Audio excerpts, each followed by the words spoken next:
जब कोई बच्चा शिक्षा आरंभ करता है तो उसे सबसे पहले क्या सिखाया जाता है? गिनतियां।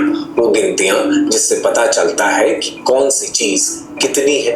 गिनती सिर्फ मेरे और आपके लिए नहीं बल्कि राष्ट्रों के लिए भी जरूरी होती है और इस गिनती में ही एक विशालतम प्रक्रिया है जनगणना यानी सेंसस का। भारत में जनगणना 2027 का पहला फेज शुरू हो गया है। शायद पहला डेटा 2027 के अंत तक हमें मिल भी जाए और फाइनल डेटा मिलने में शायद अभी 4 साल लगेंगे।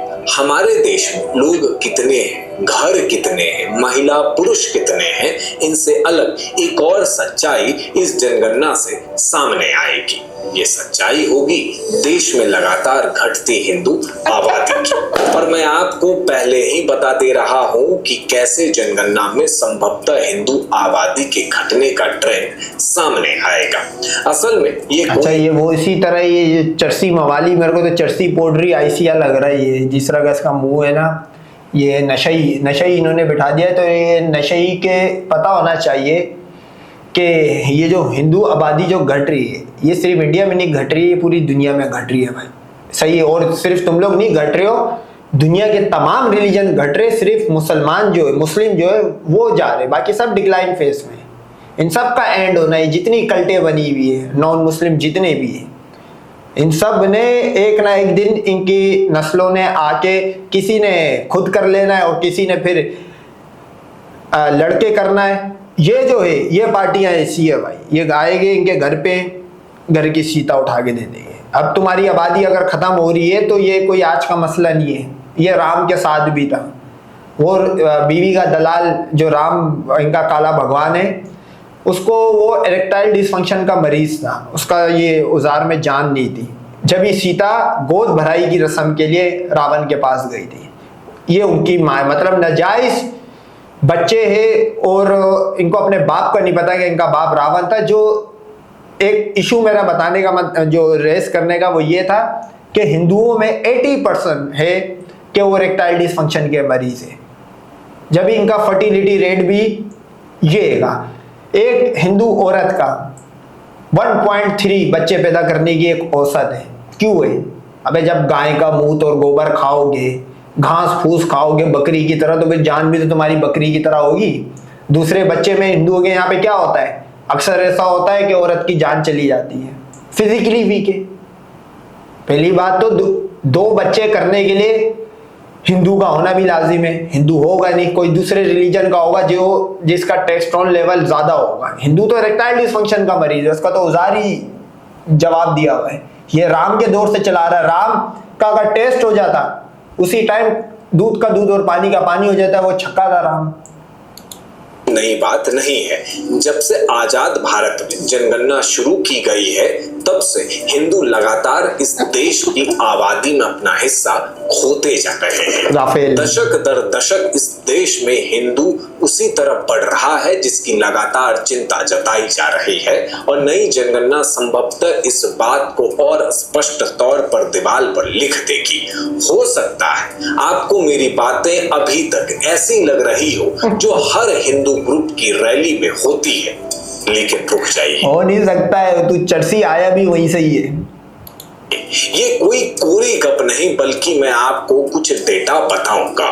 डेमोग्राफी चेंज पर होने वाली बहस में अक्सर आवाज ऊंची हो जाती है और तथ्य नंबर के पीछे छिप जाते हैं, लेकिन मैं आपको समस्या तो बताऊंगा ही, साथ ही नंबर से क्लियरली उसको आपको दिखाऊंगा भी। भारत के स्वतंत्र होने के बाद 4 वर्षों के बाद यानी 1951 में पहली जनगणना करवाई गई थी। तब देश की आबादी लगभग 36 करोड़ थी और तब पता चला था कि इस 36 करोड़ आबादी में 84.9% लोग हिंदू हैं।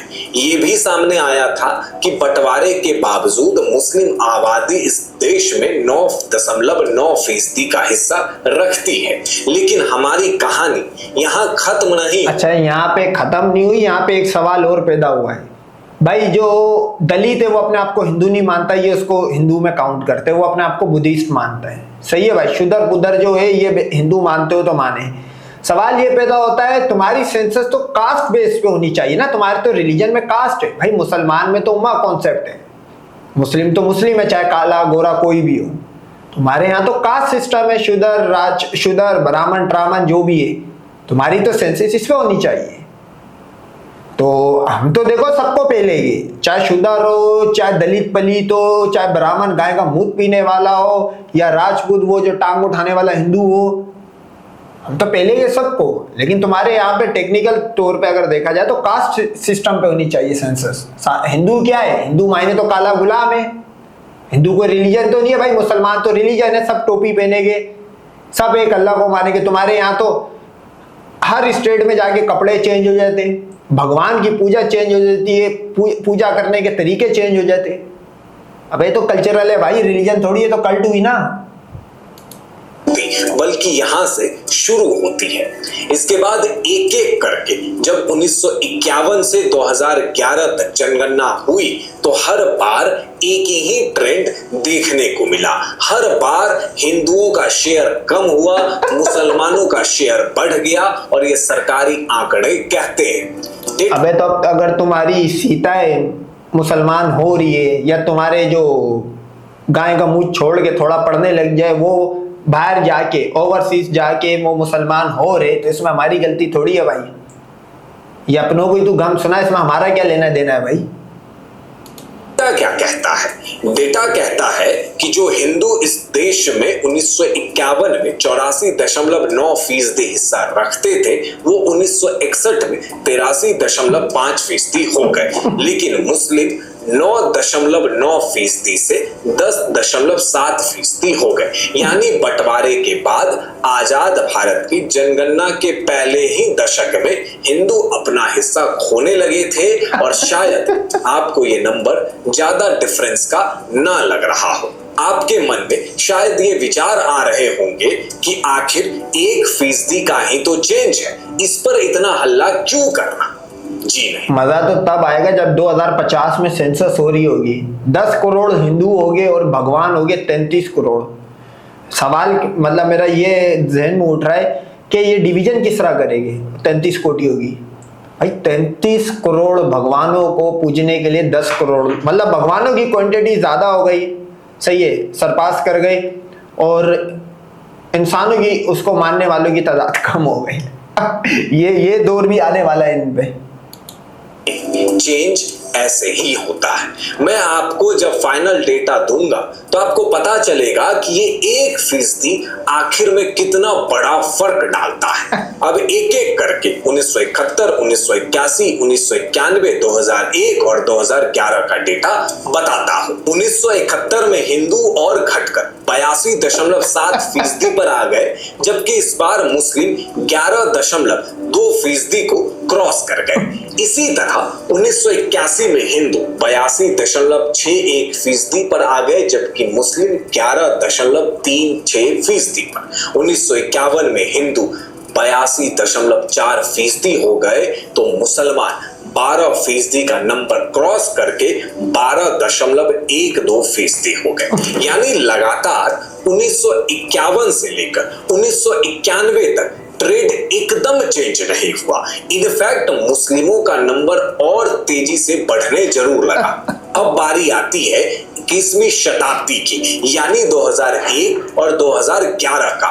2001 में हिंदुओं की आबादी में 1951 के मुकाबले तेजी से ड्रॉप हुआ और वो अब 80.5% पर आ गए, जबकि मुस्लिम इसी दौरान 13 का बैरियर क्रॉस करके 13.4% हो गए। आप नोटिस कर रहे होंगे कि धीमे धीमे हिंदू का नंबर ड्रॉप हो रहा है। और अब नहीं, हम ये भी नोटिस कर रहे हैं, वो 33 कोटि कहाँ किधर मुंह छुपा के बैठे हुए, इतने लंबे डिक्लाइन फेज पे 4% हर सेंसस में 4% ड्रॉप हो रहा है। और ये सेंसस तो 2011 के बाद अब 2026 में स्टार्ट हो रही है। इसके अंदर अगर तो ये लीगल हुई, मेरे को पता है ये डेटा सही नहीं देगा इंडिया अभी भी 2 से 3% ड्रॉप करेगा। असूलन हिंदू की तादाद तकरीबन रह गई है 65%।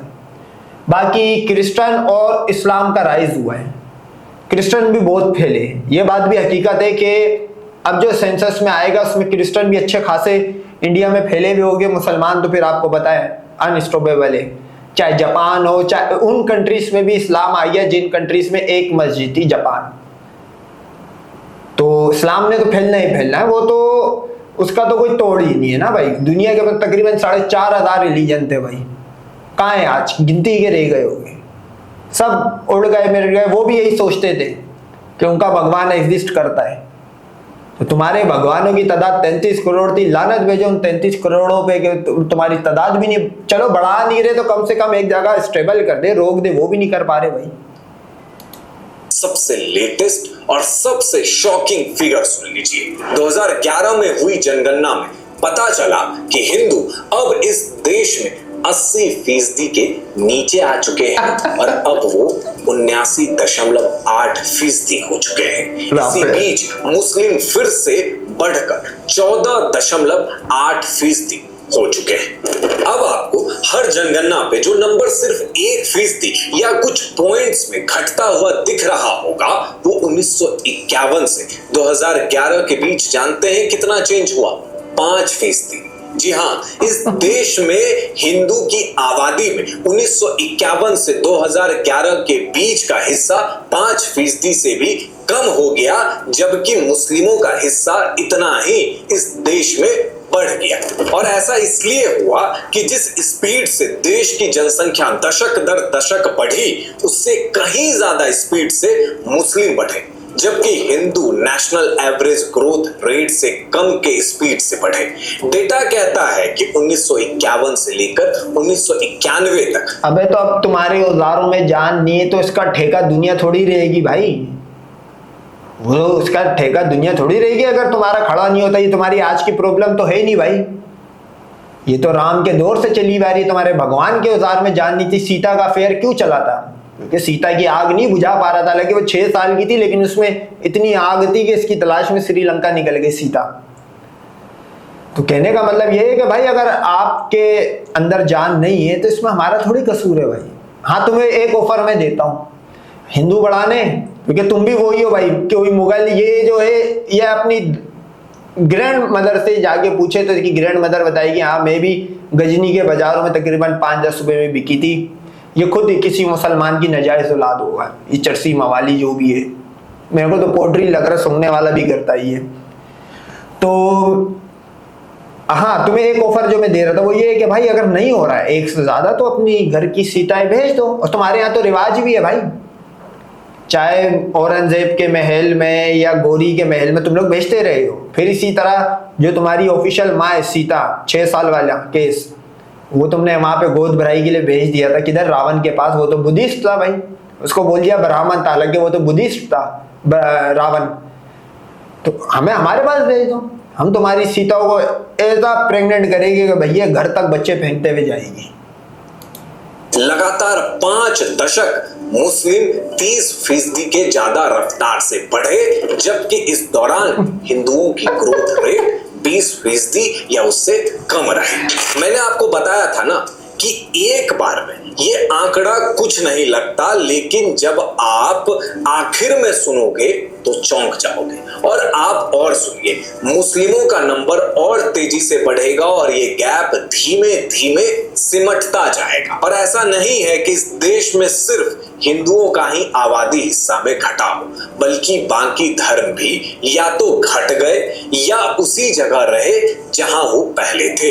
PEW रिसर्च सेंटर की एक रिपोर्ट कहती है कि देश में 1951 से 2011 के बीच सिख 1.9% से 1.7% हो गए, बौद्ध 0.7% ही रहे और जैन 0.5% से 0। अच्छा भाई, ये मैं आपको बता दूं, इनके यहाँ पे रिलीजन की काउंटिंग ये होती है, जैन भी हिंदू में काउंट होगा, बुद्धिस्ट भी हिंदू में काउंट होगा, और दलित पलित ये जितने भी छोटे मोटे काले पीले चूड़े चमार जो भी होते हैं इनके यहाँ पे, सारे के सारे हिंदू में काउंट हो गए। इनको फिर अलग करो। ये जैन जो है, जैन की क्या औकात है? वो नंगा, वो जिस तरह का रिलीजन है, अगर आप उस रिलीजन के वो देख लो, पंडित जो होते हैं वो तो नंगे घूमते हैं भाई, कपड़े ही नहीं पहनते। वो तो मैं बोलता हूँ बिगेरती का, अगर कोई रिलीजन देखना बिगेरती का टेबू किस्म का, वो जैनिज्म है। आप सिर्फ जैनिज्म को पढ़ो भी नहीं, आप सिर्फ जो इनके यहाँ पे जो हमारे यहाँ पे जैसे स्कॉलर होता है, इनके यहाँ पे पंडित पंडित होता है, उनके वहां पे भी किसी तरह का कोई होता है नंगा, वो देख के बंदा जो अंदर रहेगा वो गैरत पकड़े तो वो जैनिज्म छोड़ के भाग जाए। उसने तो गिरना है। जैनिज्म की हालत तो देखो 0.5 से 0.4, मतलब ये बता रहे कि 30 लाख के करीब, 33 लाख के करीब इंडिया में रह गए। सही है भाई। अब जो सेंसस होगी अगर सही हुई, ये 10 भी नहीं होंगे।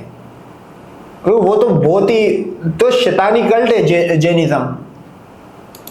0.4% हो गए, यानी कुल मिलाकर एक ही मजहब ऐसा था जिसका नंबर लगातार बढ़ता रहा। अक्सर जब मुस्लिमों की आबादी बढ़ने और उनके ज्यादा बच्चा पैदा करने के विषय में कोई बयान दिया जाता है तो हमारा मीडिया और लेफ्ट लिबरल लॉबी, अबे तो हम कर सकते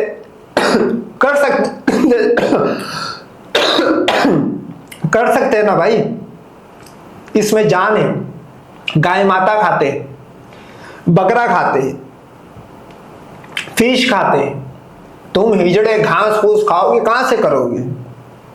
जब भी तो तुम्हारी आधे से ज्यादा सीता मुसलमानों के आने के लिए तैयार होती है नीचे, पुल के नीचे।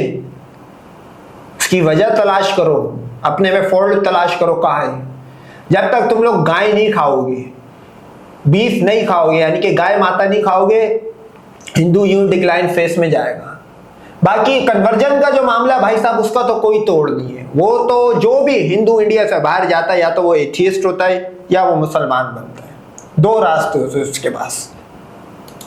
तुरंत ही इसे संघी प्रोपेगेंडा कहकर नकार देती है। मैंने आपको आबादी बढ़ने का नंबर दे दिया, लेकिन आखिर आबादी बढ़ती कैसे है? साफ है कि या तो किसी कौम का ग्रोथ रेट दूसरे धर्म से ज्यादा हो, या किसी बाहर से उस कौम के लोग लीगल या इलीगल तरीके से आ जाए। अब बाहर से लाकर लोगों को बसाना तो थोड़ा मुश्किल काम है, लेकिन हाँ, पहली वाली बात मुस्लिमों पर जरूर लागू होती है। अब इन सारे फैक्ट्स को सुनने के बाद आप, अबे तो पोड्री तो तू कर लेना बच्चे पैदा भाई। 90 करोड़ ऑलरेडी भिखारी हो। अच्छा, हिंदू तभी भी, हिंदू के बारे में एक बात करी गई है कि जब 2 हिंदू की आपस में शादी होती है तो ये बोला गया है कि 2 हिंदू की शादी होती है, उससे 2 गरीब और पैदा होते हैं इस दुनिया में। 90 करोड़ भिखारी कौन है? हिंदू है या नहीं है? दुनिया में सबसे ज्यादा गरीब रिलीजन हिंदू है या नहीं है? सब बोलेंगे हिंदू, क्योंकि 90 करोड़ सब्सिडी पे पल रहा है अंडवा। तो तुम जाहिर सी बात है, हिंदू को भी पता है भाई 2 से भी भीख मंगवानी है, या मुसलमान का वॉशरूम अरब में साफ कराना है, या यूरोप में क्रिश्चियन का वॉशरूम साफ करवाना है, वो तभी ब्रेक मार जाता है। भाई करो पैदा, हमने तुम्हें रोका थोड़ी है। हमने आके कोई नसबंदियां थोड़ी करी है। हमने तुम्हें शिफ तो नहीं बना दिया, शिफ वो कटे हुआ एल तो नहीं काट दिया जैसे शिफ का कटा था। तुम करो।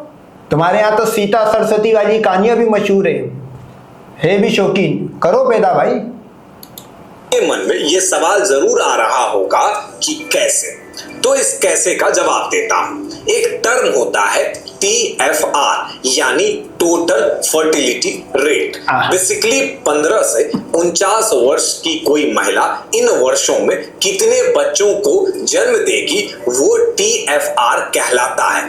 देश भर में इस आयु, अच्छा, सीता TFR में नहीं आती होगी, सरस्वती भी नहीं आती होगी TFR में, ना रुक्मणी, क्योंकि ये तो पेडो भी नहीं, बहुत माइनर है। कोई 4 साल का केस है, कोई 6 साल का केस है, वो इसमें नहीं आएगी TFR में। कि महिलाओं द्वारा जन्म दिए गए बच्चों की संख्या का औसत निकाला जाए तो राष्ट्रीय TFR निकलता है, जिसको नेशनल TFR रेट कहते हैं। इसी तरह हिंदू, मुस्लिम, सिख सभी समाज का TFR निकाला जाता है। अगर किसी समाज का TFR 2.1 से कम हो तो उसकी जनसंख्या आने वाले समय में घटेगी, क्योंकि 2.1 रिप्लेसमेंट नंबर कहा जाता है। अगर इससे ऊपर हो तो जनसंख्या बढ़ेगी, और अगर 2.1 हो तो जनसंख्या स्थिर रहेगी। तो अब आते हैं TFR पर। हमारे देश में एक सर्वे सरकार करवाती है, इससे TFR का नंबर पता लगता है। अब तक इसके 5 सर्वे हो चुके हैं। सबसे नया सर्वे 2019-20 के बीच करवाया गया था। आपको अपनी स्क्रीन पर एक इंफोग्राफिक दिख रहा होगा। इसमें आपको क्या दिखा? इसमें आपको ये दिखेगा कि अब भी मुसलमान रिप्लेसमेंट के रेट से ऊपर है और तेजी से बढ़ रहे हैं, जबकि हिंदू अब घट रहे हैं। क्योंकि अच्छा देखो, आप नोट करो, लिमिटेड भगवान थे, सही है, या लिमिटेड लोग थे, इनके भगवान भी लिमिटेड रहे ना, इंडिया की फर्टिलिटी से बाहर नहीं निकले। मुसलमान का जो रेट है वो तो पूरी दुनिया में बढ़ रहा है भाई, 20,000। ये प्योर रिसर्च रिपोर्ट का बता रहा हूँ, ये तो फिर भी ट्रस्ट भी सीता है, इसकी गवर्नमेंट के डेटा भी इसी तरह के होते हैं भाई। कोई जहाज नहीं गिरा, मतलब जिसने जहाज बनाया डसोल्ट एविएशन उसने मान लिया, तो इनके डेटा भी इसी तरह के। बहरहाल मुसलमान का कन्वर्जन जो रेट है वो तो अमेरिका जो बोलता है वो 20,000 डेली कन्वर्ट होते हैं भाई। जापान में रिकॉर्ड तोड़ मुसलमान कन्वर्ट हुए भाई, यूरोप में वो अलग हो रहे। तो कन्वर्जन रेट हमारा ज्यादा है भाई। ये तो फर्टिलिटी रेट का जो बता रहा, फर्टिलिटी रेट हिंदुओं की एक औरत का 1.3, मुसलमानों का रेट 3.3 से गिर के आया है 1.94 में। तो मुसलमानों का रेट तो ज्यादा गिरा है भाई। हिंदू का तो एक रेट ही तकरीबन 2.3 तक था, उसका 1.3 आया है। मुसलमान का 3.3 से 1.94 आया है। इसका मतलब ठीक ठाक किस्म की गिरावट हुई है, तकरीबन 1 से भी ऊपर 13-14%। तो मेरा कहने का मतलब ये है कि देखो, ये तो शुरू से इरेक्टाइल डिसफंक्शन के मरीज थे, सारे के सारे अंडरवेट। ये भगवानों के दौर से बात प्रूफ हो गई थी और हमने आपको रोका नहीं है भाई। देखो, आप इंडिया में तो मौजूद हो, आपको और कोई काम भी नहीं है। सुबह पटरी पे हगना, 5 किलो राशन पे पल जाना, गाय का मूत गोबर खा के जिंदगी गुजार लेना, वही गुर्बत गरीब वाली लाइफ गुजारनी है। तो तुम पैदा करो भाई, क्योंकि तुम्हारे पास करने को और कोई दूसरा काम भी नहीं, तो यही करते रहो। लेकिन वो भी नहीं हो रहा उसका। अब इसमें भाई तेरे फर्टिलिटी रेट में अगर कमी है तो इसमें मुसलमान का क्या ताल्लुक है? हम तो चाहेंगे, और तुम्हारी अगर ज्यादा भी होती हम वैसी भी सफाई कर देते भाई। वो तो होनी है गजवाइन में। उनका TFR 2.1 के नीचे जा चुका है। सिर्फ इतना ही नहीं, इसी इन्फोग्राफिक में ध्यान से देखने पर पता चलेगा कि भले 4 बच्चे वाली बात बयानों में कही जाती हो, लेकिन यह असल में 1990 के दशक में मुसलमानों के लिए सही थी। अब आपको समझ में आ गया होगा कि आखिर मुस्लिमों का नंबर हिंदुओं से तेजी से कैसे इस देश में बढ़ा है। इससे आपको ये भी पता चला होगा। लेकिन एक चीज में हम पीछे, ये 33 करोड़ कहां से आए ये? मतलब चलो उस टाइम तो हिंदुओं की तादाद बता रहे कि 1 करोड़ भी नहीं थी, तकरीबन 1-2 लाख थी भाई। अबे भगवान 33 करोड़ कहां से आ गए? और नकारा नल्ले किस्म के कि अगलों ने 1 लाख को भी नहीं प्रोटेक्ट कर पाए। वो गोरी आ रहा है पृथ्वीराज चौहान को गाफ पे बांध के घोड़े की लेके जा रहा है अफगानिस्तान, 33 कोटी यूं देख रहे। उसी तरह 33 कोटी नकारा हुए थे जब सीता रावण के साथ भाग गई थी और उसको ला नहीं पा रहे थे। कि अगली जनगणना शायद और भी शॉकिंग नंबर दे। अब आते हैं उस समस्या पर जिसकी मैंने शुरुआत में बात की, और वो समस्या है डेमोग्राफी चेंज। पीएम मोदी ने खुद इस समस्या पर लाल किले से दिए गए भाषण में बात की थी। अबे उसको तो खुद रणवा, उसकी खुद अपनी कोई औलाद नहीं है। वो तो उसकी तो सीता भी भाग गई, सुनने में आया तलाकशुदा है। अब तो उसका ये काम रह गया कि वो इजराइल जाके उसको एप्स्टाइन वाले नचवाते। ट्रम्प वो एप्स्टाइन, ये नेतन्याहू उसको नचवाता है भाई। तो नचनिया है, नचनिए की क्या दे रहा है? डेमोग्राफी चेंज से आखिर क्या होता है? डेमोग्राफी चेंज से वो होता है जो कुछ दिन पहले आपने मालदा में देखा, जहां जजों को एक भीड़ ने बंधक बना लिया। डेमोग्राफी चेंज से क्या होता है? इस चेंज से दिल्ली जैसे शहरों में सीलमपुर और जाफराबाद बसते हैं, जहां 2020 जैसी दंगा और रिजीम चेंज जैसी कोशिशें होती है। डेमोग्राफी शिफ्ट से किसी तरुण को कोई भीड़ निशाना बनाती है। डेमोग्राफी शिफ्ट से झारखंड के स्कूलों में। अच्छा चल, डेमोग्राफी तू कर रहा है भाई, तू 84% था, ये 78% था ना। तेरी डेमोग्राफी ज्यादा थी। पाकिस्तान की आबादी टोटल 24, 25, 26 करोड़ होगी। यहाँ के कर ले तू डेमोग्राफी अपनी, आजा। यहां भी फिर इसका मतलब मुसलमान का अपर एज हुआ ना यार, वो कर पा रहे। भाई 9% था, तुम 84% थे, तुम्हें दे दी डिफिट, तो इसका मलबा तो किस पे डालेगा? इसमें तेरे को डालना पड़ेगा 4 मुंह के सीसीटीवी कैमरे को। वो अपना बेटी का शिकारी ब्रह्मा, वो कसूरवार है, वो क्यों नहीं मदद कर पा रहा? आओ इधर आओ, डेमोग्राफी चेंज करो। तुम्हें ओपन चैलेंज है, आर्टिकल 370 हटाया हुआ तुमने, जाओ कश्मीर की डेमोग्राफी चेंज करो। अभी डेमोग्राफी नहीं, अभी सिर्फ अंडवा घूमने गया था पहलगाम में कि 1000 अफसरों के पास पहुंच गया। सोचो डेमोग्राफी चेंज करेगा तो मेरे ख्याल में दुनिया से ना मिट जाए। साप्ताहिक छुट्टी संडे की जगह जुम्मे को कर दी जाती है। यही वो डेमोग्राफी शिफ्ट है जो किसी ओवैसी को हिम्मत देता है कि वो 80 करोड़ और 20 करोड़ वाला बयान दे। ये वही शिफ्ट है। अबे वो तो खुद हिंदू है अवैसी, अवैसी हिंदू है, तुम्हारी बी टीम है अवैसी। हिंदुस्तान के मुसलमान को भाई हम तो मुसलमान मान ही नहीं रहे, हम तो इसको बिल्कुल लाइट ले रहे। मुसलमान तो वो ये जैसे बर्मा का तादाद में कम था, इफेक्टिव पूरा था, ईमान का पूरा। मुसलमान तो वो होता है, ये थोड़ी है मुसलमान का टैग यूज करके मुर्तद बन के घूमे जैसे इंडिया में रहते हैं। जो एक कम्युनिटी को किंग मेकर बनाने का ख्वाब दिखाता है और वोट बैंक में तैयार करता है। और ये शिफ्ट हमें अपनी आंखों से दिख रहा है, आज से नहीं बल्कि 6-7 दशकों से दिख रहा है। हमारी नींद तोड़ने के लिए शायद एक बार फिर 2027 में यही आंकड़ा दिखेगा। और ये रुकेगा कैसे, शायद मुझे और आपको आज नहीं पता है। ये रोक सकता है कौन? शिव। वो ऐसे कि जैसे शिव का एल कटा था, आओ मुसलमानों के काटो। शिव रोक सकता है। मैं समझता हूं इसमें शिव भगवान का जो इनका वो है कटे हुए एल वाला शिव, उसका काम है वो आरपी की नीले आरपी की बोतल। शिव 2 कामों के लिए यूज होता है, एक कम्बोर्ड क्लीन के लिए नीला है, दूसरा जो शिव का खुद का कैरेक्टर था वो अगर अवतार बन गया, मैं समझता हूँ कल्कि को आप उसका ऑर्डर चेंज कर दो। नहीं, बेटिंग ऑर्डर चेंज होता है, ओवरकम रह जाए तो पिंच हिटर को भेजते हैं।